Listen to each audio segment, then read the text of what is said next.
Hi, everybody, and welcome again. Today, we're going to be discussing something that's a little bit more dangerous than the norm. And I can't recall as many times as I've actually encountered wraiths.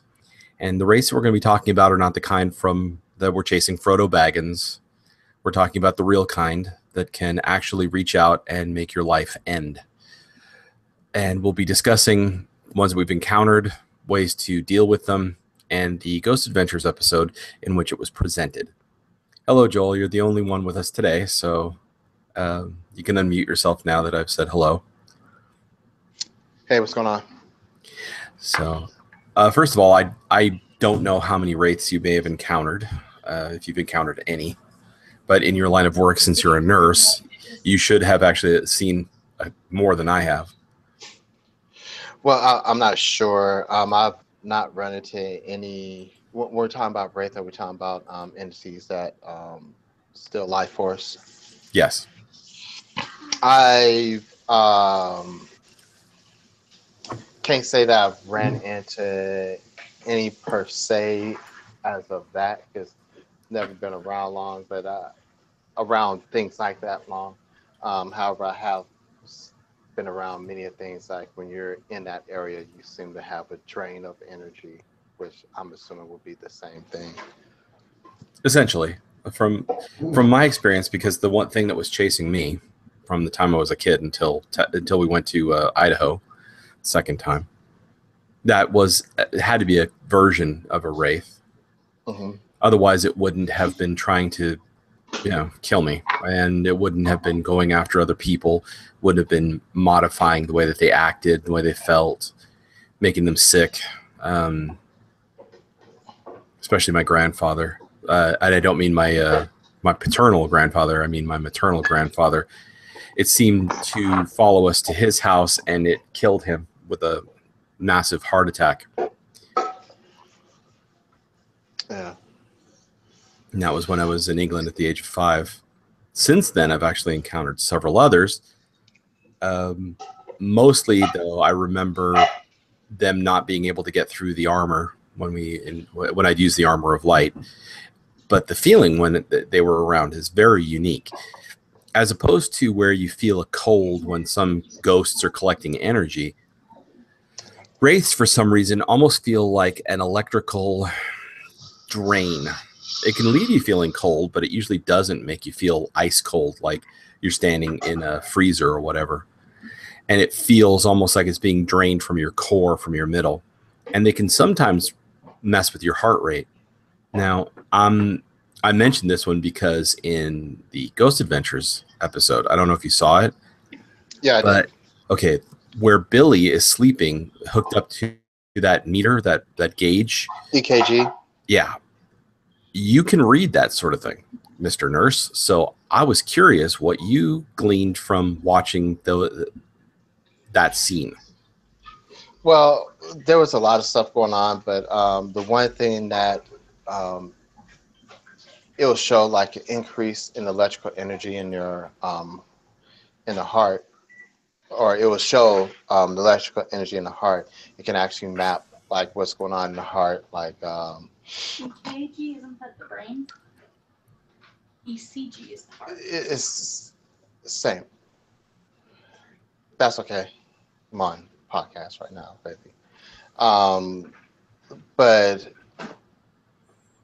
where was I going with that? The one thing about it is it'll show the pulses, what electrical it is. It gives it a picture of the heart orientation and the electrical impulse that's going through the heart, so you can see exactly if the heart is beating right, or what's going on with the heart, if there's like a delay in the electrical impulses that the heart uses. That being said, when you have an increase in heart rate due to fear and stuff like that, it will show up. So with that, it's kind of inconclusive to see what's going on because there's no real ability to see what's going on, because the only time that there was like any real changes, even when he was like, there wasn't any changes when he was sleeping, but when he was awake and he was having those moments of anxiety, yeah, your heart's going to change. So there's that. So that's one difficult thing. However, that being said, the heart is a muscle that runs on electrical impulses. So anything that could drain energy could anything that could drain or add energy can absolutely affect that muscle or that organ. So it would stand to reason that anything powerful enough to drain one's life force energy would be able to affect like your heart rate. If that makes sense. Well, what I specifically meant was, did you see anything that you would say was attributable to something outside of Billy? Like I said, there's nothing that I would have seen. That's not my level of expertise. But like I said, what I've noticed is when he was awake and he was being anxious because of all that unexplained stuff was going on, that could be attributed to the changes in the readings that was on the monitor. Even the one I'm talking about, not when he was anxious, but when he said he was feeling dizzy. There's correlation, not causation. Well, even when he was feeling dizzy, there was some movement and stuff like that. And when you have movement, you can cause some noise, depending. So once again, that's like some areas that, you know, I myself can't say was if he was laying still the whole time and when he was talking about feeling dizzy, then if there was changes, I could say yes, maybe right there. So you know, he's in a high stress environment. He was already feeling dizzy, knowing that there was something unusual happening in those rooms. It's kind of hard to say, like, if it was actually like attributed to something outside of himself, or if it was just a normal reaction. So correlation, but not causation. Yeah, one of the things that I noticed in the whole thing was could not tell much because, of course, everything's on IR, and the few times when it wasn't on IR, it was there was plainly a lot of movement. There was a lot of movement.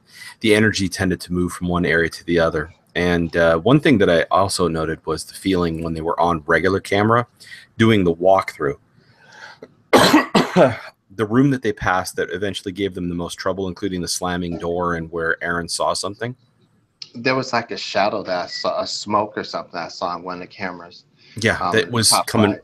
That was the room. And I felt it as soon as he went by, like that room right there. And sure enough, the rest of the show, that's where all the trouble was coming from. Like that was a focal point.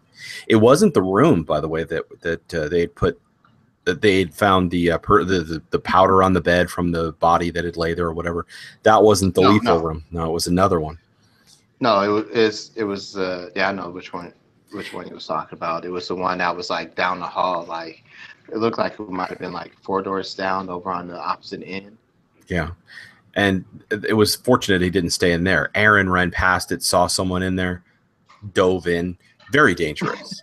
Aaron on Instagram said he just watched Castlevania, so he's feeling his Cheerios.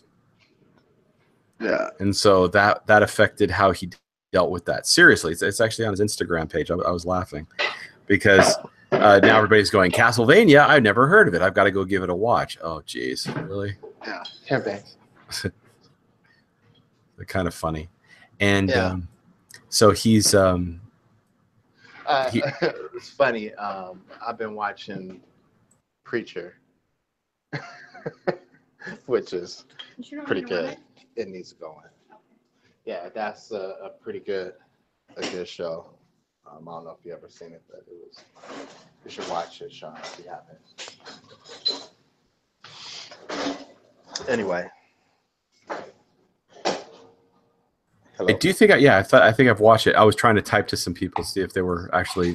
I was asked to make sure that everybody was included, so I sent out invites to everybody, but don't know if everybody got a live thing or if they all encountered the same thing you did when trying to get in. That's odd. Yeah, Google hasn't been working ideally, and part of the reason why I told everybody I was going to delete Hangouts, it just doesn't want to work the way that it should on my phone. I want to start relying on Skype because that, at the very least, is a clear call, and I don't have to worry about the worst I have to worry about is MSN being a pain in the posterior and not Google. When Google products go south, they go south by degrees until eventually you're going, what the hell's going on? Yeah. I can't tell you how many times I've actually called somebody and been locked out of being able to use the app for like 30 minutes. It's crazy. So in any case, yeah, wraiths, when I've encountered them, have a very powerful effect on the environment as well. They usually don't want to be seen, just like a great many other things. And I can say with some level of certainty that they were once alive. They were once beings like you and I. They were once living. They were once breathing people. And in some cases, they're actually the amalgamation of many spirits that don't want to die. They either forcibly ingest the remnants of somebody's spirit energy into themselves, which is not the same thing as consuming the person, because I think we've discussed this before, that you are a spirit, and a spirit is not your astral self. The astral self is a shell that goes around you. Consuming that can give energy to other forms and other creatures, and they maintain their energy that way by consuming those shells of what used to be you when you were in your body, and your spirit just moves on to the next incarnation or wherever it's meant to go. But by consuming that energy, these hollow things become more hungry. Once they begin to feed, they realize that they can feed and increase their energy. It also becomes confusing because they begin to become a forced merging of all of the memories, energy, and desires, wants, etc., of everything that goes into their original makeup. And as they get bigger and roll along as almost like a giant piece of Play-Doh that keeps having more chunks of Play-Doh of varying size added to it, it has about the same moral consistency as a spinning globe of gum. Kind of like a Katamari. Yeah, it simply doesn't want to stop. Its entire existence becomes predicated on continuing to absorb. Now, had I known back when I was dealing with my final encounter, I would have used the armor of light that we had developed, but I didn't because at the time I had a death wish, a true death wish. I didn't want to continue to be alive, and so of course I left myself pretty bare. And so I didn't bother to protect myself, which was silly. And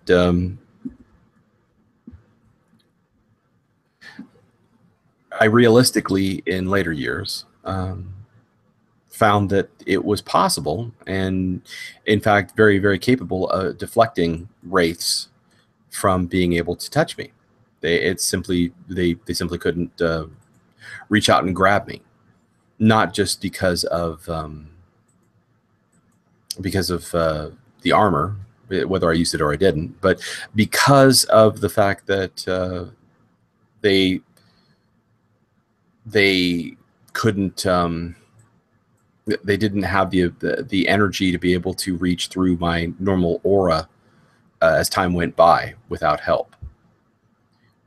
Of course, enough energy. There's an old saying: enough electricity can burn out any insulator, no matter how strong. So it's not something I highly recommend. It's not something I even think is a good idea to walk around bare to these things, and leave yourself open to it. And seeking them out, truly bad idea. You never know when they're going to actually be able to dredge up enough energy to strike like a viper and kill you.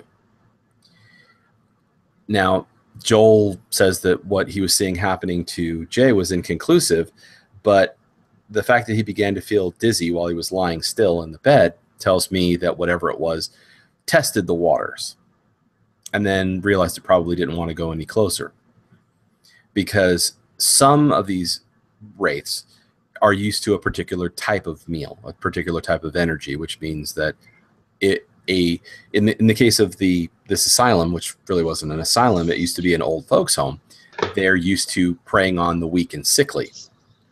And so that means that that's their preferred source of energy, something that they can get without really working too hard. in essence, something that you can backstab without having much worry that it's not going to bleed out quickly before you can take what you want. I think another thing that you might want to consider is the fact that most nurses have like um, after working around people a while and working around that kind of community, they you become sensitive to subtle energies and stuff. Not only that, but they have a tendency to put off a soothing, subtle type of aura or energy of their own.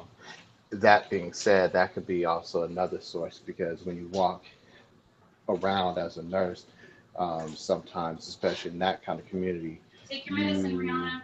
want to give off that calm, easing, kind of healing kind of energy, and you kind of put it off all the time, um, whether you know it or not, unless you consciously um, kind of shield yourself and crystallize your aura.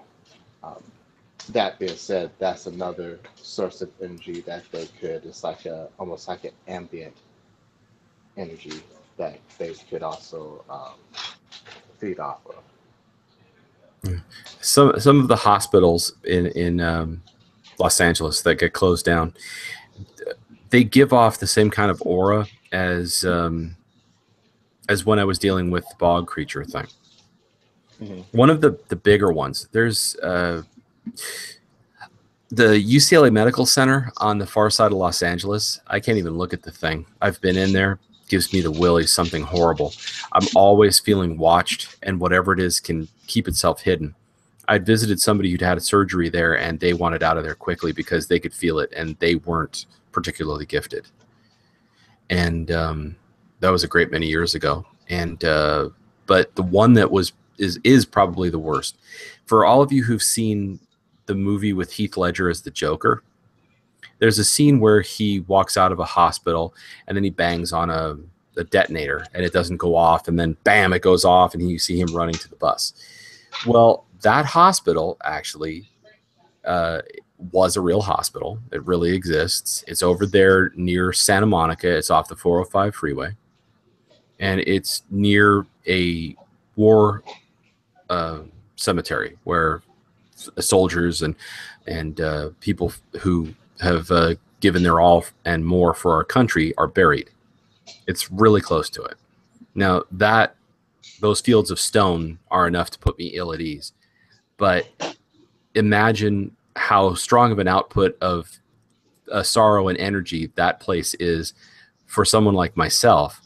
But the hospital, which is on the other side of the freeway, on the western side of the freeway, actually takes over my attention every time. I can feel it. Something in there is very negative, and people, they shoot movies in there constantly. You can look up the list of how many movies they shoot in there, and nobody feels safe in there. They've reconditioned parts of it so that it looks like it's brand new and up to date because it's easier than making the whole thing look brand new. And every time I've ever driven past it, it's just a wild, throbbing sensation in my head, usually over my right eye. And the reason for that is because that was where my brother slammed me as a door into my head so hard that I actually couldn't see the world around me for about a day. I still have a mark. And whenever something very, very negative, because I believe the bog creature got into him to do this, because he actually was able to smash through a door at the age of 11 that should not have, that was locked and shouldn't have been able to punch through, and smashed the thing into my head so hard that I still have this split in the skin. I can put my finger on, and it goes from my eye socket all the way up to my hairline. I'm actually putting my finger in it right now. And so some sensations are linked from previous pain to associating things with the metaphysical that were in proximity at the time. So I feel it there, even just thinking about looking at the damn hospital, which is an unfortunate thing. Some hospitals become the harbingers of terrible negativity, because it sees so much death and suffering. I think it's unfair, but people like Joel do a major task in keeping the boogeyman at bay. There's that, and there's the fact that there's a lot of confusion. So much trauma happens to a lot of people there that sometimes when they cross over, they might be confused as to what has happened to their body or what has happened to them. It's such a shock, just be knocked forcefully from one's shell and then be like all of a sudden gone. And then, of course, the Wraiths, which do it whether you like it or you don't, and will drag you clear out of these people who are suffering, clear of not only their mortal shell, but also of their astral shell. And they're left as just their spiritual core without the chance to have sort of come down off of living this previous life and this routine and energy. And it can be very shocking and extremely disconcerting. It's not so much a purification of the spirit as much as it is a complete ripping apart of what was your previous life. So you don't have a chance to compartmentalize it, go, this life is done. Let this go. Let me move on and find people who I may have known and see what's next. Sometimes that can lead to confusion, and the spirits, the actual core of the person, becomes lost. And I don't mean lost as in it's dead. I mean as in it has a hard time finding its way to beyond our plane to wherever's the next stopping ground for them.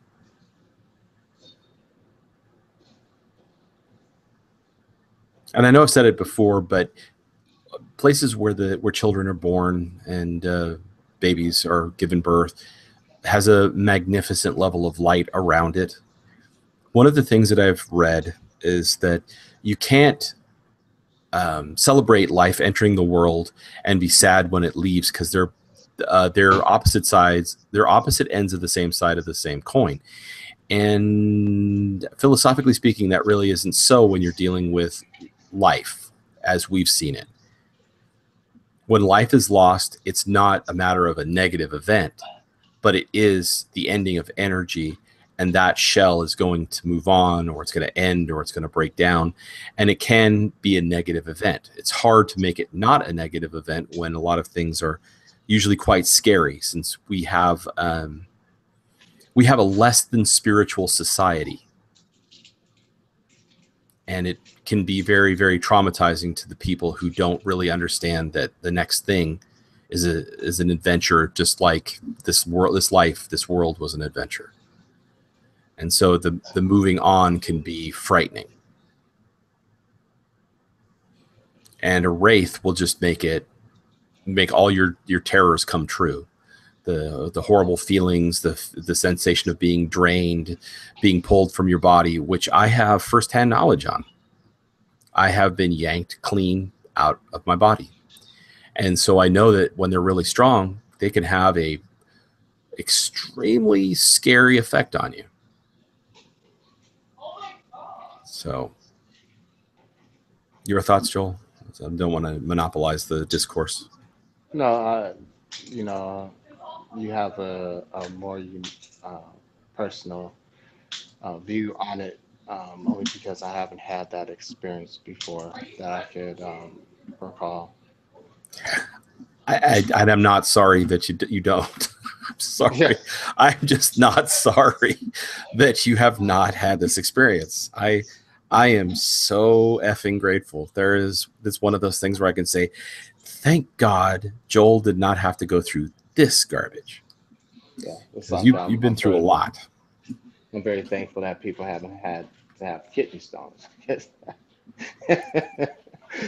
Sucks on two different levels, but same level of suckiness. Yeah, Joel was laid up with a bit of pain from having kidney stones recently, and it's the same kind of thing. You don't go, well, I sure hope you suffer like this. There was a meme that was started from, I think it was a Geico commercial or something like that, where people are like, "Oh yeah, this is terrible. Here, try taste this." You know, the raccoons trying to get each other to try garbage. That was really disgusting. It's like the hell. I'm thinking back on this. Like, when have I ever tasted something really hideous and gone, "Oh no, you got to try a spoonful of this," to anybody I know? And I'm coming up a blank. I'm like, no, I'm just not that level of a sadistic pig. If something tastes gross, I'm like, nope, you're not tasting this, right? I've had people say, well, let me give it a try. And it's always been, no way, this thing's going in the garbage. I have not one. I mean, I'll tease you. I think it's funny to tease a person when they've said something silly and, you know, to keep the joke going. But I will never sit there and grind on a person and like, oh yeah, this is great. That kind of joking, it can lead to people vomiting, and that has its own level of karma ready to come right back at you in the form of an exorcist pea green puke right in your face, which if you were to do that, say, I would have no mercy for you. I would not feel even a little bit sorry for you. Oh, you fed him the stuff that tasted that bad and you didn't expect it to come back at you? Sucks to be you. Yeah. So now, recognizing wraiths usually isn't that difficult, and quite often a great many of the darn things are kind of cowardly when presented with people who have a strong aura. They don't like it. They don't even want to be around it because for fear of the fact that that energy will take over them. That's realistically how it works. The stronger energy becomes the dominant force. So if they were to pull enough energy out of a person who has a very strong personality, is very strongly gifted, then it could actually overwhelm the wraith itself, which comes down to actually how you stop a wraith from being a wraith. When I have encountered them, they're usually quite cowardly and can be purified in many different ways and forced to separate. And in order to maintain their integrity, they actually have to hold on to the core of what make them what they are. If enough energy dissipates, they freak. And passing through the earth is a great way to do it, or moving enough energy, which I've never had a problem with, moving enough energy into them that it basically overloads them, and you get an effect like Freddy Krueger from Nightmare on Elm Street 3, where they, or no, 4 rather, I'm sorry, where they show him his reflection and he explodes into light. I think that was it. That kind of thing where he's just spinning around and all of the souls run free, and he turned into a light sphere. Of course, that didn't stop us. See another, what was it, 3, 4 more sequels, but I'm just using it as an example. Please forgive me. Mr. Smith and Neo. Yeah, going from the inside out and bam, all of a sudden he blew up. It's a similar situation. Devastation from the inside out by freeing the other the other soul energy so that it can move on and dissipate. Everything has to move to its next state, and wraiths are predicated on not moving to the next state. They live at a halfway in twilight kind of existence, and it's not really life, it's not really death, and it feeds on continuing the cycle of death and terror. I believe the nurse that had gotten fired from that one particular hospital, when it was a hospital, for the one with the white hair. Yeah, well, it had been kind of like what it was blonde in the like, was it 7 years ago when they'd been there first? 6 years ago, it was blonde, and it's like it's now perfectly white. White.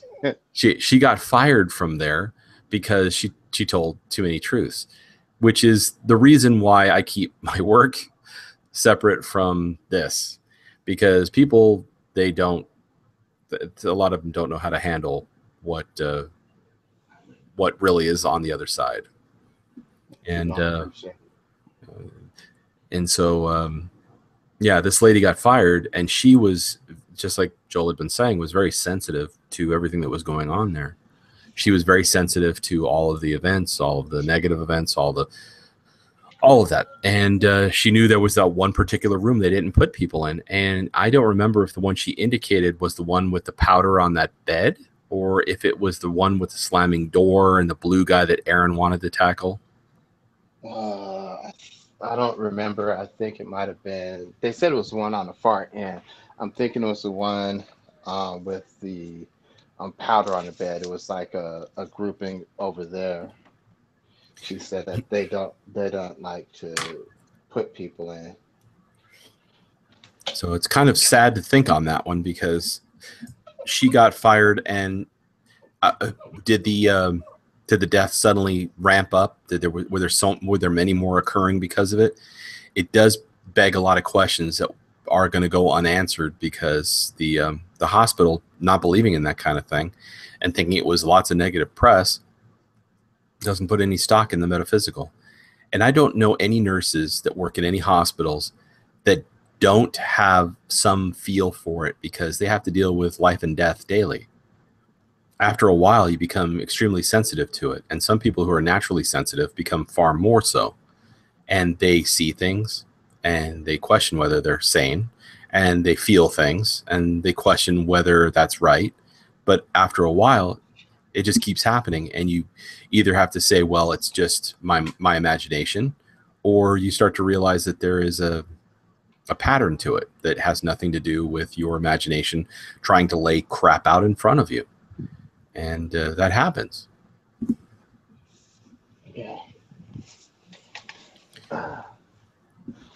Some of the younger nurses I worked with, they, like one time when I had an experience with this, I don't know if I told you about the paperclip that appeared out of nowhere, out from underneath my bedside mobile station.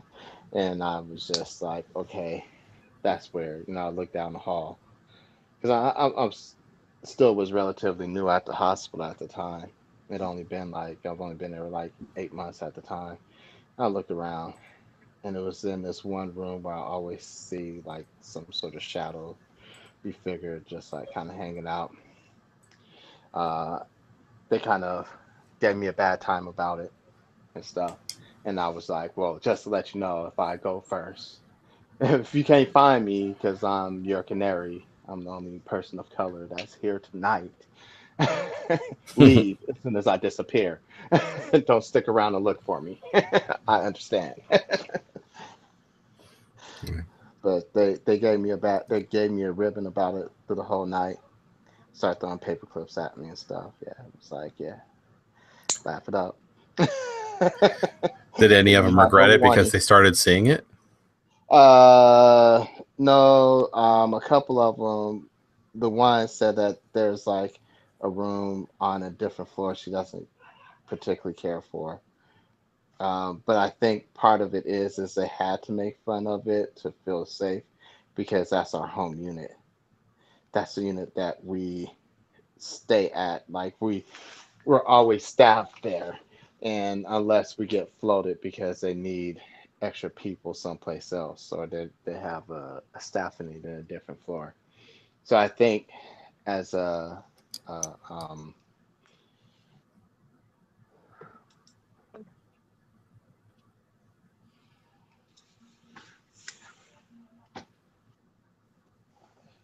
hello? Yeah, as a Okay, I'm sorry. I got disconnected for a second. There we go. As a coping mechanism, as a survival tool, they kind of played off like, yeah, we're just gonna act like this doesn't happen on this floor. So, which is understandable. It's going to be, they're not going to want to work in some place where they think it's going to be dangerous. It's similar to when soldiers are on the front line and they joke about death, because if they don't, they're just going to fixate on it and make themselves do more dangerous things than they should, instead of following routine and keeping their mind on survival. Becoming fixated on it can cause problems, just like just like trying to ignore it would be, but more so. Yeah. Now, So the basics when you're surrounded by something of this caliber would be, if you are not required to stay in that environment for some reason, then get out. Really, there's really no reason to stay there. This is the same thing, and I'm going to probably write down the rules of metaphysical awareness someday when I actually have these all hashed out in my head. If you don't have to stay around it, don't. If you do have to stay around it, then we've given you a lot of information in the previous videos on what to do. Armor of light, if you can manage it. Circles also. If you have a workstation, you have to be around these things, and you circle the workstation in order to make sure these things don't come after you. Talismans, especially ones that are protective. Remember that silver is far more protective than gold. I know that a lot of you are pretty fond of gold. Gold is it's really close to iron and lead in its actions. So it really doesn't impart any dispelling effects naturally to things of this nature. So I've never been really fond of gold. It just doesn't do much for you, but silver does. And keeping a piece of chalk around so that you can, if you need to, draw a circle in order to keep yourself protected. That's always good, especially if you're a nurse. You don't have to worry about not having something you can write with, as long as you have a not permanent marker, if you had to put it on the floor or whatever, that you could actually wipe up with an antiseptic wipe if you were feeling pressured. That kind of thing is a possibility as well for protection. And just in general, it's not a matter of faith. It's a matter of internalizing your own energy and keeping it up if you begin to feel that it's addressing you in such a fashion that it's trying to take away your energy. Don't give it any excuses to go after you. And whatever you do, don't prod the tiger in the butt, which means if you know where it's going and you know what it's doing, don't follow behind it and start giving it a bad time. If you're not experienced with these things, it comes around on you like a scorpion. So please leave it to the experts to deal with. Keep yourself safe first. Find an expert to get rid of it second. So that's about all I got for that. Sounds good to me. Carrying around a talisman for nurses would probably be best, rather than, because let's face it, you're not going to be able to draw a circle anywhere, or anything like that. So a talisman would be good, for sure. For sure. And of course, if you're going where these things are on purpose because you know that it's there, if you, heaven forbid, because I can't stop you from being stupid. If you're going to go after something because you know, oh, there's a wraith or there's this history of this thing in this hospital, blah, blah, I'm going to go poke it in the ass because you didn't listen to us. Please, at the very least, be like, I'm going to be like Obi-Wan Kenobi. Remember your training. Save you it can. So, or that's actually a combination of Obi-Wan and Yoda. So, yeah, remember what we've said, because it can get you out of there alive. You'll be smarter. You'll be more scared. You'll be traumatized, but you will be alive. And hopefully smart enough never to do it again if you do survive. And if you think I'm going to tell you where all of the more dangerous wraiths are in the the United States, you can kiss my butt. You're going to have to do all that crazy looking up stuff for yourself, because I'm not going to encourage this kind of behavior. Now, we have a Patreon account set up. I don't know what you guys would want from us if you were to start giving regularly or even every now and then, because as of 6 months ago, the rules for YouTube's AdSense have changed and changed and changed again. And now, even though I've gotten the 10,000 views needed in order to be able to get revenues, we aren't getting revenue because A, most of you guys have ad blocker up, which I don't begrudge that. B, not many people are watching. which I fully understand also, even though we got like 1,000 views from some rabid fans of Ghost Adventures who were pissed off at the fact that we were saying what they shouldn't be doing. And the fact that they changed it so that the amount that they pay per whatever their revenue unit was has been adjusted downwards literally 8 times. So even really, really big YouTubers are not making money like they used to anymore, and have gone, YouTube, they really just want to make money from that YouTube Red thing and now renting movies and stuff because screw personalized content.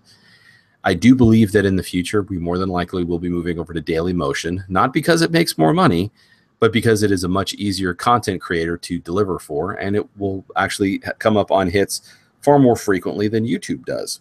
I've tried Googling my own videos, and I tried Googling the Daily Motion video that I have over there right now, and it came up in 2 seconds flat. It was amazing just how quickly it showed up. And once again, not joking with you, my blog, which has me singing my philosophical thoughts, things that I've done metaphysically, and all these videos has generated approximately 5,000 times more money than what I got on this page. I've got 12 cents from all the YouTube videos and all your wonderful views and all of your kind comments. 12 cents. I have way more than that from the blog. And that's not saying that there's a ton there. I just have way more from it. And I've only been doing it slightly longer. Apparently, Russians like the way that I sing, because it actually shows me where people are watching. Russians, Chinese people like the way that I sing. I can't blame them, because in some cases I sound a little like Jackie Chan singing. I wish I could sing in Cantonese, though. He does a mean, I'll make a man out of you in Cantonese. So, if you guys want us to do certain things or go certain places, as long as it's not to whack a hornet's nest of metaphysical shit, I'm perfectly okay with doing that. I'm perfectly okay with pictures of the places we go to, attempts to try and get ghostly pictures on up on the website. Joel, you're supposed to come out in September, maybe, right? And we could probably see about going places that are haunted without stepping in them to go, yeah, we're going to see if we can't make the local inhabitants pissed, and try to get some of this stuff on camera. Because almost everything that's metaphysical, if I can get a camera shot of it, it shows up. I think I've shared pictures of my family and backyard and ghosts, and the elementals, and crazy stuff like that. Lots of orbs. I haven't shared too many of them, but we can try and get some of those up for you. Or at the very least, a live video of when we go to places like Lompoc, if we can go there sometime. And the insane asylum that has been torn apart out here, that had a really terrible, terrible feel near the main rooms, what was left of them. At first it wasn't too bad. Then you get near there and it's just really, everything goes from feeling kind of chipper to extremely somber. And we can put those up. And but I don't know currently, because our channel is only 50 people. Now it was 56. We're losing people probably because I said, River Phoenix, he killed himself with drugs. Ask me if I care if he's a ghost at a place, because he died in the streets ignominiously. And I'm sure 6 of you got pissed off that I pointed out that reality. He had everything to live for, and he said, you know what? My life isn't cool enough without completely screwing myself up. And you can't blame me for knowing that that's a lack of A, imagination, and B, fortitude. Because the doofus went and killed himself by going, let me up down myself to death. And it's not like, oh God, he just accidentally got a needle in his arm with heroin, and oh geez, the freebase pipe suddenly just sprang into his mouth, and I should be sorry for that. No. The man didn't have a tortured existence. He didn't have a horrible life. I did. I didn't reach for drugs. Okay? I wanted my life to end because of the pain I was in and what I thought I was causing to other people. This guy had everything to live for, and he just threw it away. So For the 6 of you that decided to leave because you think that I'm wrong for pointing out a lack of moral fiber, screw you. I'm not saying I'm sorry. That was stupid. Any person who does that to themselves, that's stupid. And I'm not including people who accidentally overdose because they're taking old medications for depression, like Marilyn Monroe. I refuse to believe that was a suicide. Medications back then for problems like she had, same thing with Elvis Presley, were not perfected and could randomly kill you. But somebody who just goes, everything's going great for me, and then they're just going to start shooting, shit into your veins. No respect. I will refuse to give any. So if that's a problem that you're going to have with me, cool. We know where we stand. So any ideas you got, Joel, for stuff the Patreon people might want? Not really. I mean, I do a lot of crafty kind of stuff. I do paracord stuff and such. I'm sure we can figure something out. Selling paracord? I do paracord stuff. Like, okay.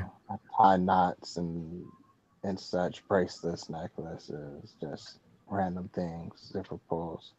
I mean, it really, You know what would be cool, I think, is if you made bracelets out of stones that that the person might like, since you're so good with that.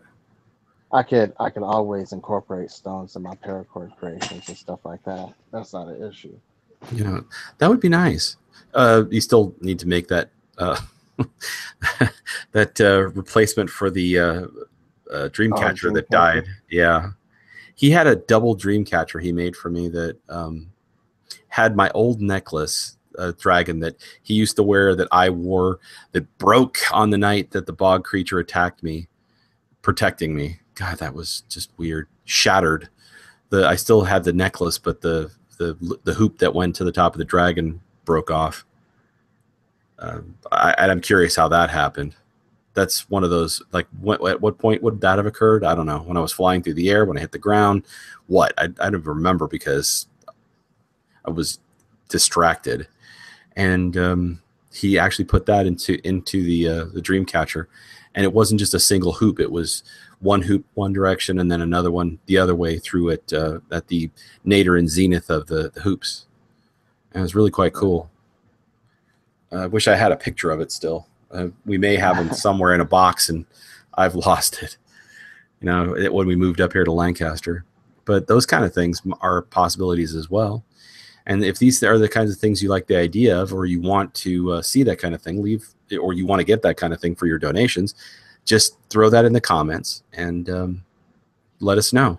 And if I can, I'll set up some kind of, I think it would be like a survey on the Patreon page. So if there's something that I think you guys, we could offer that wouldn't be too much money that you guys could, give a donation for, that Joel or I could make for you or get for you or take pictures of for you or whatever, we could do that. And no, we're not going to be like Mr. Repzion, where it's like, oh yeah, we got great looking feet. We'll give you foot fetish shots. Just let us know, because we're not above taking pictures of our feet to get money, because sex sells.